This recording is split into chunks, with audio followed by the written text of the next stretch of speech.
Hello friends, we are live now. Good morning to all of you. जोहार. This is Gandhi sir.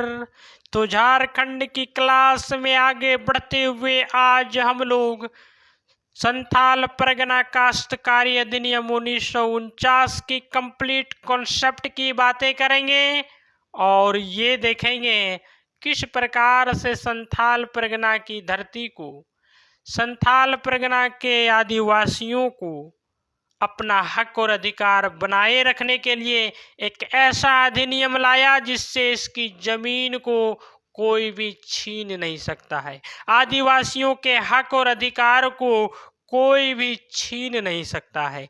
अर्थात यहाँ की धरती को यहाँ के आदिवासियों के हाथों में रखने के लिए एसपीटी एक्ट 1949 को लाया गया। इसकी कंप्लीट कॉन्सेप्ट की बातें आज करेंगे। पिछली क्लास में हम लोगों ने सीएनटी की कंप्लीट कॉन्सेप्ट देखे थे और ये देखे थे कि छोटा नागपुर की धरती छोटा नागपुर के आदिवासियों के हाथों में रखा गया, आदिवासियों को मालिकाना हक दिया गया, आदिवासियों के मालिकाना हक दिया गया और यहाँ पर जुड़े विद्रोह, यहाँ से जुड़ी भूमि संबंधी विवाद और भूमि से उत्पन्न अन्य विवादों को समाप्त करने का काम किया गया। ये क्लास आपकी जेपीएससी को लक्षित करके मैं आपको पढ़ा रहा हूँ। ये क्लास मैं शून्य समझ के आपको दे रहा हूँ कि आप एसपीटी में कुछ नहीं जान रहे हैं, एसपीटी में आपको कुछ जानकारी नहीं है। तो आते हम लोग टॉपिक पर। हाँ, आपको एक बात बताते चले, नोट्स के लिए आपको परेशान होने की ज़रूरत नहीं है। ये आपका नोट्स रहा जो टेलीग्राम ग्रुप में हम शेयर कर देंगे। कंप्लीट नोट्स है। जो बुक पढ़ने में सक्षम नहीं है, जो बुक नहीं पढ़ना चाहते हैं, ये हैंड रिटन नोट्स रहा। ये पढ़ने के बाद और ये क्लास देखने के बाद सिंगल लाइन आपको कहीं भटकने की ज़रूरत नहीं है। ताक झाक की आवश्यकता नहीं रहने देंगे, ताक झाक की आवश्यकता नहीं रहने देंगे। डिस्क्रिप्शन में लिंक दिया हुआ है, टेलीग्राम ग्रुप में आप ज्वाइन हो जाइएगा, एप्लीकेशन को इंस्टॉल कर लीजिएगा, ऐप को इंस्टॉल कर लीजिएगा। कई फ्री मटेरियल आपको उपलब्ध हो जाएंगे। ये कंटेंट, ये मलाई भी वहाँ से आप ले सकते हैं, वहाँ से आप प्राप्त कर सकते हैं। तो चले आते हम लोग टॉपिक पर और टॉपिक आपका है संथाल परगना काश्तकारी अधिनियम। संथाल परगना काश्तकारी अधिनियम 1949। तो संथाल परगना काश्तकारी अधिनियम को लागू करने का उद्देश्य था कि संथाल की भूमि, संथाल की धरती संथाल जनजातियों के हाथों में कैसे सुरक्षित हो, संथाल जनजातियों की भूमि संथाल जनजातियों के हाथों में कैसे रखा जाए, किस प्रकार से रखा जाए। इस उद्देश्य से संथाल परगना काश्तकारी अधिनियम लाया गया प्यारे, लाया गया। तो संथाल परगना काश्तकारी अधिनियम आपकी एक्ट 1949 को संथाल परगना की धरती गोड्डा, दुमका, पाकुड़, साहेबगंज, देवघर और जामताड़ा के जिलों में लागू किया गया, और जामताड़ा के जिलों में लागू किया गया। अर्थात ये 6 जिले में आपके प्यारे, ये 6 जिले में आपके प्यारे संथाल परगना काश्तकारी अधिनियम लागू है, संथाल परगना काश्तकारी अधिनियम लागू है। अर्थात ये रही संथाल परगना की धरती झारखंड में, झारखंड में ये धरती है संथाल परगना की, ये धरती है संथाल परगना की। और इस संथाल परगना के धरती में, इस संथाल परगना के धरती में 1 नवंबर 1949 को, 1 नवंबर 1949 को संथाल परगना एक्ट लागू किया जाता है। संथाल जनजातियों के जमीन को संथाल जनजातियों के हाथों में देने के लिए प्यारे, संथाल जनजातियों के हाथों में देने के लिए। अर्थात ये क्षेत्र में संथाल परगना एक्ट लागू रहेगा। जो अधिनियम में लिखा है उसी के अनुसार यहाँ का जमीन हस्तांतरण और सुरक्षित करने का काम किया जाएगा, हस्तांतरण और सुरक्षित करने का काम किया जाएगा। तो आते हैं क्यों लागू हुआ, कब लागू हुआ, कैसे लागू हुआ, आखिरकार इससे क्या परिणाम देखने को मिले, इससे कितने अध्यायों में बांटा गया, कितनी धाराएं हैं, कहाँ रिकॉर्ड किया गया, ये सारी बातें अब हम लोग देखेंगे, है ना। ये सारी बातें हम लोग देखेंगे। तो ये रही आपकी एसपीटी की कारण से शुरू करते हैं हम लोग, एसपीटी की कारण से, है ना। एसपीटी एक्ट 1949 कब लागू किया जाता है, तो एसपीटी एक्ट 1949 आपका 1 नवंबर 1949 को 1 नवंबर 1949 को संथाल परगना की भूमि में लागू किया जाता है। अर्थात हम लोगों ने ये बातें समझें कि 1 नवंबर 1949 को 1 नवंबर 1949 को एसपीटी को संथाल की भूमि पर लागू किया जाता है। इसे लागू करने के पीछे कारण क्या थे, आखिर क्यों लागू किया गया संथाल परगना में एसपीटी को, तो कारण ये था प्यारे कि संथाल की भूमि, संथाल जनजातियों की धरती, संथाल जनजातियों के हाथों में क्या किया जाए, सुरक्षित दिया जाए, सुरक्षा के रूप में उसकी जमीन उसी के हाथों में रखा जाए, उसकी जमीन उसी को दिया जाए, ठीक है, उसी को दिया जाए। और आगे क्लियर किया जाए कॉन्सेप्ट, आखिर क्यों, क्या वजह थे, कुछ तो और कारण होंगे ना। तो कारण ये था प्यारे अन विद्रोह को समाप्त करना।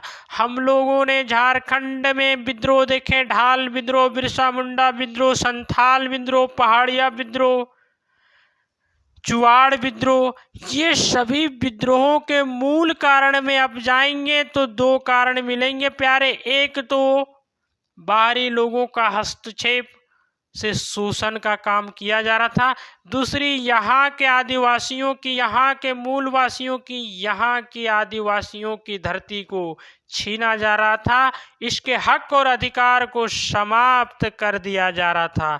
इसीलिए भूमि से संबंधित विद्रोह को समाप्त करने के लिए प्यारे एसपीटी को लागू किया गया, एसपीटी को लागू किया गया, ठीक है। भूमि विवाद को क्या करना है, समाप्त करना है, विद्रोह को समाप्त करना है, भूमि से जुड़ी सभी समस्या का हल करने के लिए एसपीटी को लागू किया जाता है।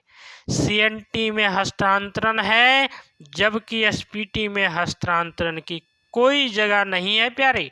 अर्थात एसपीटी जो है आपका संथाल परगना काश्तकारी अधिनियम, संथाल परगना काश्तकारी अधिनियम, संथाल परगना काश्तकारी अधिनियम सीएनटी से अधिक कठोर है, सीएनटी से अधिक कड़ा है, सीएनटी से अधिक सुरक्षित है।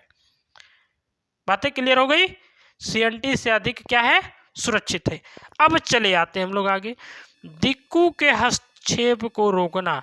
इसका मतलब हुआ कि एसपीटी लागू करने के पीछे एक अन्य कारण ये भी था कि बाहरी लोगों को यहाँ जो हस्तक्षेप कर रहा था, बाहरी लोगों को जो यहाँ पर स्थान मिल रहा था, बाहरी लोगों के द्वारा यहाँ के आदिवासियों का जमीन जो छीना जा रहा था, बाहरी लोगों के द्वारा हस्तक्षेप करके जो शोषण का रूप था, सामाजिक हो, आर्थिक हो, सांस्कृतिक हो, धार्मिक हो, राजनीतिक हो, ये सभी हस्तक्षेप को रोकने के लिए भी एसपीटी एक्ट 1949 को लागू किया गया प्यारे, 1949 को लागू किया गया प्यारे। बातें क्लियर हो गई। अगली बात, यहाँ के जनजातियों के समस्या को हल करना, यहाँ के जनजातियों के समस्या को हल करना, अर्थात पहाड़िया जनजातियों के समस्या को हल करने के लिए, पहाड़िया जनजातियों की समस्या को हल करने के लिए भी एसपीटी एक्ट 1 नवंबर 1949 को लागू किया जाता है। एसपीटी एक्ट 1 नवंबर 1949 को लागू किया जाता है। अर्थात दामिन ये को सरकारी संपत्ति घोषित किया जाना, यहाँ की धरती को सरकार के अधीन करना, यहाँ की धरती को सरकारी धरती घोषित किया जाना, ऐसी समस्या को समाप्त करने के लिए भी एसपीटी एक्ट को लागू किया गया, एसपीटी एक्ट को लागू किया गया, ठीक है, लागू किया गया। अब बातें थोड़ी सी आगे चलते हैं। अब थोड़ी सी बातें आगे चलते हैं। 1 नवंबर 1949 को तो लागू करने की घोषणा कर दिया जाता है। अब बात रह गई कि कैसे किया जाता है, किस प्रकार से किया जाता है। तो इसे लिख कर किया जाता है, रजिस्टर में लिख कर किया जाता है, रजिस्टर में लिख कर किया जाता है। इसे लिखा किस प्रकार से जाएगा, कहाँ तक होगा, कैसे होगा, तो अभी हम लोग देखेंगे। और इसी को विभाजित करके 9 अध्याय और 72 धाराओं में लिखा गया है प्यारे। 9 अध्याय और 72 धाराओं में एसपीटी को रिकॉर्ड किया गया है, लिखा गया है, इसका अधिनियम बनाया गया है और सभी बातें आपको लिखित मिलेगी। हाँ, ध्यान रखेंगे, मौखिक कुछ भी नहीं है, सभी का सभी क्या है प्यारे, लिखित है, सभी का सभी लिखित है। ठीक है, अब चले आते हैं हम लोग आगे। अब चले आते हैं हम लोग आगे और आगे अध्याय 1 और धाराएं से हम लोग अध्ययन करना अब शुरू करेंगे। अध्याय 1 और धाराओं से शुरू करते हैं कि अध्याय 1 में क्या है, क्या कहा गया है। अपनी भाषा में, सरल भाषा में सारी बातें समझेंगे। और यहाँ शुरू करने से पहले आप सभी को कहना चाहूँगा कि आप सभी लोग सीएनटी की जो शब्दावली की क्लास हमने पढ़ाया है, सीएनटी की जो शब्दावली की क्लास हमने आपको दिया है, वो क्लास आप सभी लोग जरूर देख लें। उससे क्या होगी, शब्दावली क्लियर हो जाएगी। वो केवल सीएनटी की ही शब्दावली नहीं, झारखंड में भूमि संबंधी शब्दावली आपकी क्लियर हो जाएगी। रैयत क्या होता है, कृषक किसे कहते हैं, कृषि वर्ष क्या होता है, ये सारी बातें आपको वहाँ हमने बताए हैं, वहाँ से क्लियर हो जाएगी। इसीलिए उस क्लास को आप निश्चित रूप से देख लेंगे। अब आते हैं हम लोग एसपीटी की धारा 1949 की अध्याय 1। अध्याय 1 इसमें बातें करता है प्राथमिकी की, और प्राथमिकी में बातें करता है 1 से 4। इसमें आपको धारा मिलेगी प्यारे, सेक्शन मिलेंगे 1 से 4 तक। धारा क्या है, 1 से 4 तक है, सेक्शन 1 से 4 तक है। अध्याय क्या है, अध्याय 1। अध्याय 1 धारा 1 में आते हैं अब हम लोग।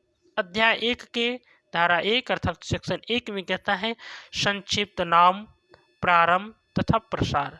बता रहा है जो संथाल परगना कष्टकारी अधिनियम बना उसका नाम क्या होगा, उसका प्रारंभ कहाँ से होगा और उसका प्रसार कैसे होगा, या प्रसार कितना दूर है, कहाँ से ये शुरू हुआ और इसका क्या नाम है, वो बात बताता है सेक्शन 1 धारा 1 अध्याय 1 में।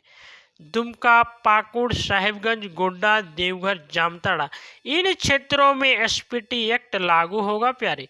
इन क्षेत्रों में आपका क्या है, एसपीटी एक्ट लागू रहेगा 1 नवंबर 1949 को। ठीक है प्यारे, अब चले आते हैं हम लोग आगे और अगली आपकी है धारा 2 सेक्शन 2। क्या कहता है, विधान के स्थानीय विस्तार परिवर्तन के अधिकार या किसी क्षेत्र से वापसी। विधान के स्थानीय विस्तार परिवर्तन के अधिकार या किसी क्षेत्र से वापसी, इसका मतलब हुआ कि लागू क्षेत्र से पुनः वापस हो सकती है, पुनः वापस ले सकते हैं। राज्य सरकार इसे लागू कर सकती है या नहीं भी लागू कर सकती है, और लागू क्षेत्र को पुनः हम वापस ले भी सकते हैं। ये बात बताता है विधान के स्थानीय विस्तार परिवर्तन के अधिकार और किसी क्षेत्र से वापसी, किसी क्षेत्र से वापसी। बातें क्लियर हो गई कि राज्य सरकार इसे लागू कर सकती है, नहीं भी लागू कर सकती है, और लागू कर देती है तो पुनः इसे वापस भी ले सकती है। धारा 2 सेक्शन 2 ये बात बताता है। अब चले आते हैं हम लोग धारा 4 सेक्शन 4। सेक्शन 4 में कहता है परिभाषाएं हैं। सेक्शन 4 में परिभाषाएं हैं और ये सेक्शन बहुत ही इंपॉर्टेंट है। क्या परिभाषाएं हैं, आदिवासी, ऐसा व्यक्ति जो अनुसूची खा में निहित आदिवासी या अर्ध आदिवासी जनजाति या जाति से है तथा जो सरकार द्वारा अधिसूचित किया जाए।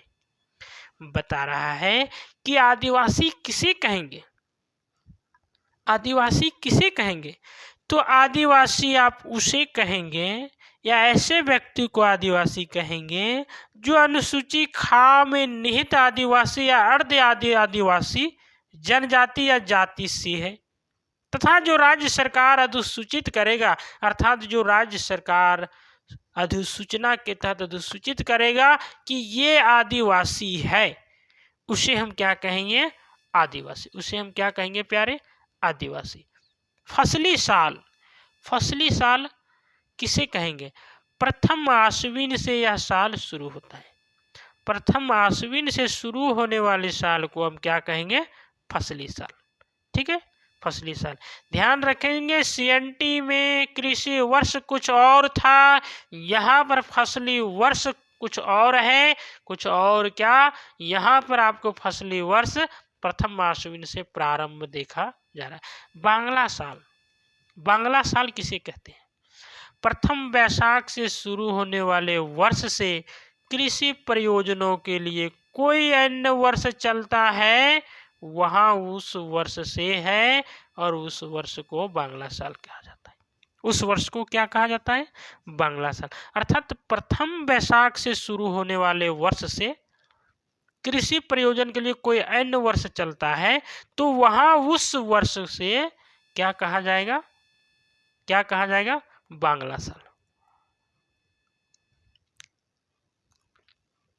उसी कहा जाएगा प्यारे बांग्ला साल। खास ग्राम, खास ग्राम क्या है, ना मूल रैयत हो ना कोई ग्राम प्रमुख हो, अर्थात सरकारी गांव को कहा जाता है खास ग्राम। जहां कोई ग्राम प्रमुख नहीं हो, कोई गांव का प्रधान नहीं है, कोई गांव का मुख्य आदमी नहीं है और ना ही मूल रैयत है, तो वैसे गांव को सरकारी गांव या फिर खास ग्राम या खास गांव कहा जाता है।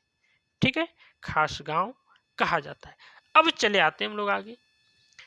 गैर खास गांव किसे कहेंगे, गैर खास गांव किसे कहेंगे, जहां मूल रैयत या ग्राम प्रमुख में से कोई एक हो। बात तो सीधी से, खास गांव अर्थात सरकारी गांव जहां ना मूल रैयत हो ना कोई ग्राम प्रमुख हो, और गैर खास ग्राम का बात है तो जहां मूल रैयत है या ग्राम प्रमुख में से कोई एक हो। जहां मूल रैयत है या ग्राम प्रमुख में से कोई एक हो, उसे क्या कहा जाएगा, गैर खास ग्राम कहा जाएगा। उसे क्या कहा जाएगा, गैर खास ग्राम कहा जाएगा। बातें क्लियर है। अब आगे हम लोग देख लेते हैं। अगली बात क्या है, भूस्वामी, भूमि का मालिक किसे कहेंगे, भूस्वामी किसे कहेंगे। एसपीटी की बातें हैं, एसपीटी में भूस्वामी कौन करेगा, लगान पाने का जो अधिकार रखता हो उसे हम क्या कहेंगे, भूस्वामी कहेंगे। उसे हम क्या कहेंगे, भूस्वामी कहेंगे। अर्थात सरकार भी इसमें हो सकता है भूस्वामी के अंतर्गत, जो लगान पाने का हक और अधिकार रखता हो उसे हम भूस्वामी कहेंगे, उसे हम भूस्वामी कहेंगे। लगान, जो राशि ग्राम प्रमुख या मूल रैयत द्वारा गांव के जमींदार को दे हो, जो राशि ग्राम प्रमुख या मूल रैयत द्वारा गांव के जमींदार को दे हो, गांव के जमींदार को दे हो, उसे हम क्या कहेंगे, लगान कहेंगे। उसे हम क्या कहेंगे, लगान कहेंगे। लगान की बंदोबस्ती या फिर रेट या फिर दर, लगान की बंदोबस्ती की दर क्या होगी या फिर लगान की बंदोबस्ती की दर किसे कहते हैं, जो लिखित है, जो दर्ज है, जो एसपीटी के अधिनियम बनी हुई है, जो अधिसूचित किया गया है एसपीटी 1 नवंबर 1949 एक्ट के तहत, तो वही हो जाएगी वहां की दर, जो दर तय किया गया, जो नियम से दर आपको तय करने का हक और अधिकार दिया गया है, उसी के तहत आप दर को तय कर सकते हैं, उसी के तहत आप रेट लगा सकते हैं। ठीक है। खाली जोत, खाली जोत किसे कहा जाएगा, बिना उत्तराधिकारी छोड़े मर गया हो, अर्थात ऐसा भूमि जिसका कोई उत्तराधिकारी नहीं था और जो जोत रहा था वो मर गया हो, बिना उत्तराधिकारी छोड़े मर गया हो, किसी को उत्तराधिकार नहीं बनाया, उसके अगला कौन अधिकार होगा कोई नहीं पता है, ना किसी को बनाया, वैसी जमीन को खाली जोत कहेंगे प्यारे, वैसी जमीन को खाली जोत कहेंगे प्यारे। अब आते हैं हम लोग ग्राम प्रमुख। गांव के सभी व्यक्ति, गांव का प्रमुख, सॉरी ग्राम समुदाय प्यारे, ग्राम प्रमुख नहीं, ग्राम समुदाय। गांव के सभी व्यक्ति को गांव का समुदाय कहा जाएगा प्यारे, गांव का समुदाय कहा जाएगा प्यारे। गांव के सभी व्यक्ति को गांव का समुदाय कहा जाएगा। ग्राम प्रमुख, ग्राम प्रमुख मांझी, मुस्तजीर या फिर ग्राम प्रमुख के पद पर बैठा व्यक्ति को ग्राम प्रमुख कह सकते हैं, गांव का प्रमुख कह सकते हैं। गांव का प्रमुख अर्थात गांव के प्रधान जो सबने मिल के उसे बैठाया हो, बनाया हो, या मांझी हो या मुस्तजीर हो, एसपीटी अधिनियम 1949 के तहत उसे ग्राम प्रमुख कहा जाएगा, उसे ग्राम प्रमुख कहा जाएगा। जोत, जोत से तात्पर्य भूखंड है प्यारे, जोत से तात्पर्य भूखंड है प्यारे, कि जिस क्षेत्र पे हम जोत रहे हैं वो जोत, वो भूखंड क्या कहलाएगा, जोत कहलाएगा। क्या कहलाएगा, जोत कहलाएगा। ठीक है, क्या कहलाएगा, जोत कहलाएगा, है ना। अब चले आते हैं हम लोग अध्याय 2 सेक्शन 5, अध्याय 2। अध्याय 2 में क्या कहता है, अध्याय 2 में क्या कहता है, ग्राम प्रमुख और मूल रैयत की बातें करेगा। अध्याय 2 में क्या करेगा, ग्राम प्रमुख और मूल रैयत की बातें करेगा। कैसे करेगा, धारा 5 में हम लोग देखते हैं, सेक्शन 5 में देखते हैं क्या कहता है। ग्राम प्रधान की नियुक्ति, ग्राम प्रधान की नियुक्ति की यदि बातें हो जाए प्यारे, तो ग्राम प्रधान की नियुक्ति उपायुक्त द्वारा किया जाएगा, उपायुक्त द्वारा किया जाएगा। और उपायुक्त क्या करेगा, उस गांव के एक मील के अंदर या उसी गांव के व्यक्ति को 2/3 सहमति से, 2/3 सदस्यों की सहमति से ग्राम प्रधान की नियुक्ति करेगा। 2/3 व्यक्तियों की सहमति से ग्राम प्रधान की नियुक्ति करेगा। बातें क्लियर होगी। 2/3 रैयतों की सहमति से डीसी के द्वारा ग्राम प्रधान की नियुक्ति किया जाएगा। उस गांव का व्यक्ति होना चाहिए या एक मील, उस गांव के एक मील के अंदर का व्यक्ति होना चाहिए, ये कंडीशन है। अब देखते हैं हम लोग सेक्शन 6 या फिर धारा 6। धारा 6 क्या कहता है प्यारे, धारा 6 क्या कहता है, धारा 6 क्या कहता है, ग्राम प्रधान की मृत्यु,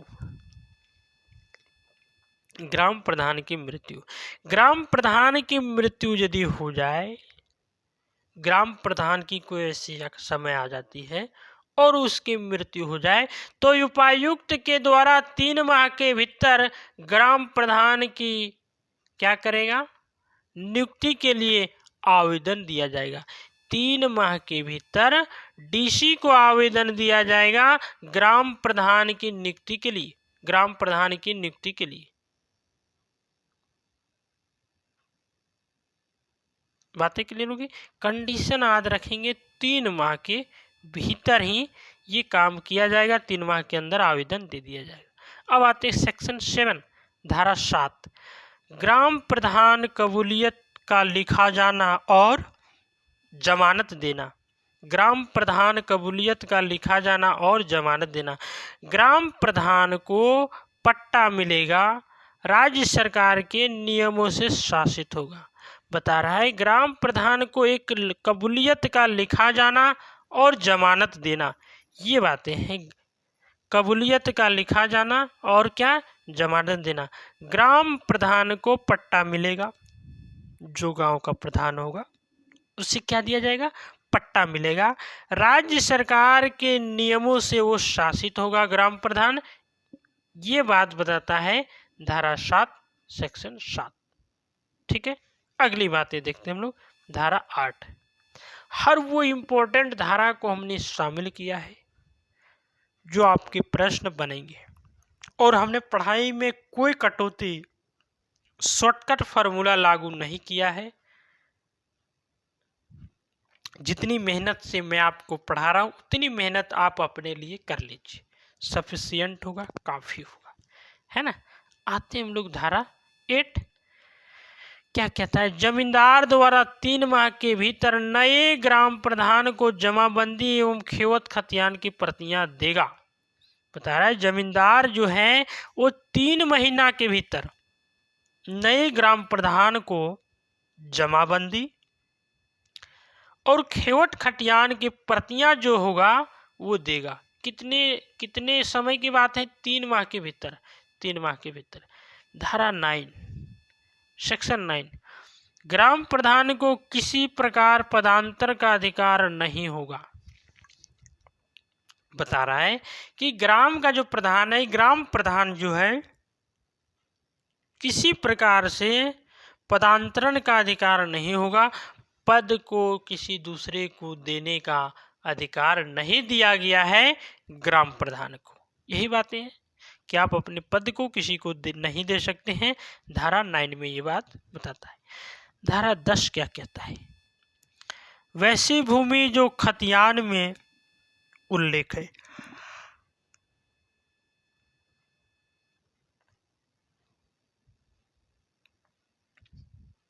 धारा 10 सेक्शन 10 कहता है वैसी भूमि जो खतियान में उल्लेख है मूल रहती जोत जाना जाएगा।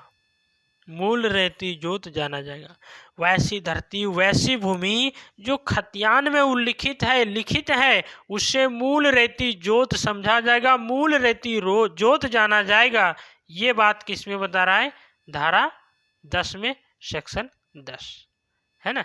चलिए अब चले आते हैं हम लोग अध्याय 3। अध्याय 3 में आपको धारा 12 से 26 तक मिलेगा पढ़ने को। धारा 12 से 26 तक, है ना। धारा 12 से 26 तक।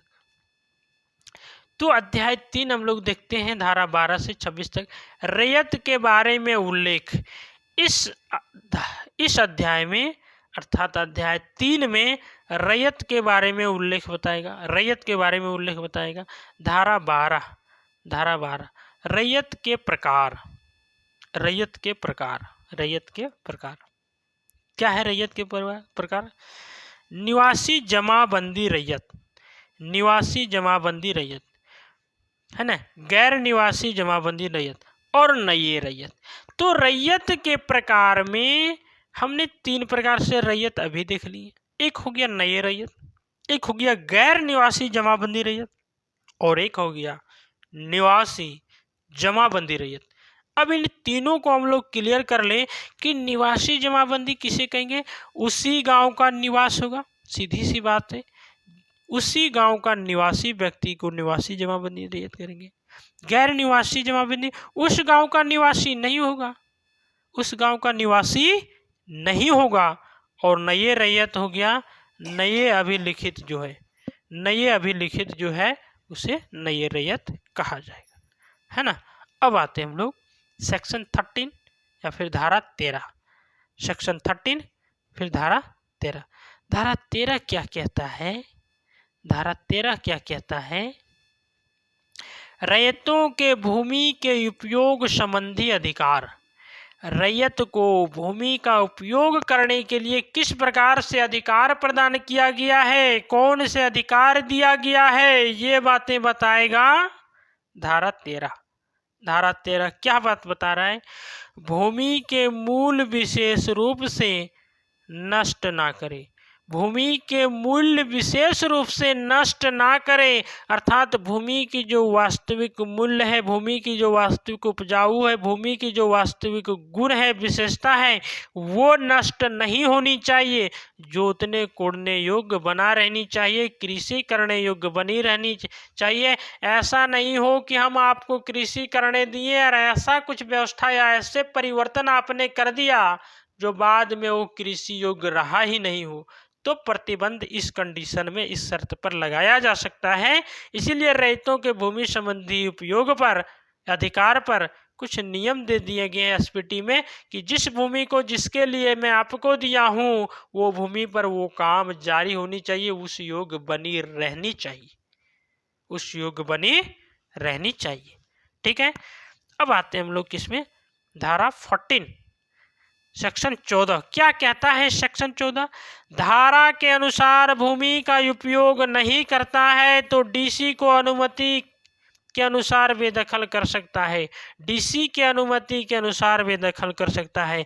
जो कहता है धारा के अनुसार भूमि का उपयोग यदि नहीं करता है, हमने धारा 13 में देखें, उसके अनुसार यदि भूमि का उपयोग रैयत नहीं करेगा उसके अनुकूल उसी के तरह भूमि जिसके लिए हमने दिया है आपको वो काम उसी धरती पर वो काम ना करके मूल रूप से उसकी वास्तविक चीज नष्ट यदि आप कर देते हैं तो डीसी के अनुमति से आपको उस धरती से उस भूमि से बेदखल कर दिया जाएगा, बेदखल कर दिया जाएगा। अर्थात एक बातें यहाँ और क्लियर हो जाती है कि रैयत को बेदखल डीसी ही करेगा, और कब करेगा, जो धारा सेक्शन 13 में कहा गया है कि जोतने कोड़ने योग्य हमने दिया है तो जोतने कोड़ने योग्य धरती बनी रहनी चाहिए, नहीं तो बेदखल कर दिया जाएगा उस धरती से आपको हटा दिया जाएगा।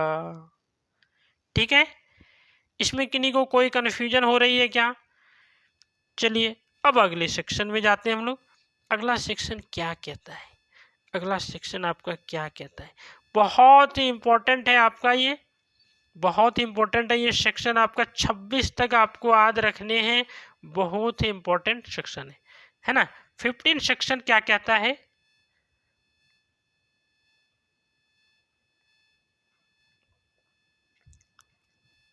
पंद्रह नंबर सेक्शन धारा 15 कंप्लीट एसपीटी का नोट्स है ये आपका। आपको एक धारा के लिए भी ना भटकना है, एक शब्दावली के लिए भी नहीं भटकना है, कंप्लीट आप कर लें, कंप्लीट तैयारी जब सीख हो जाएगी, इससे बाहर प्रश्न आपके नहीं जाएंगे, है ना।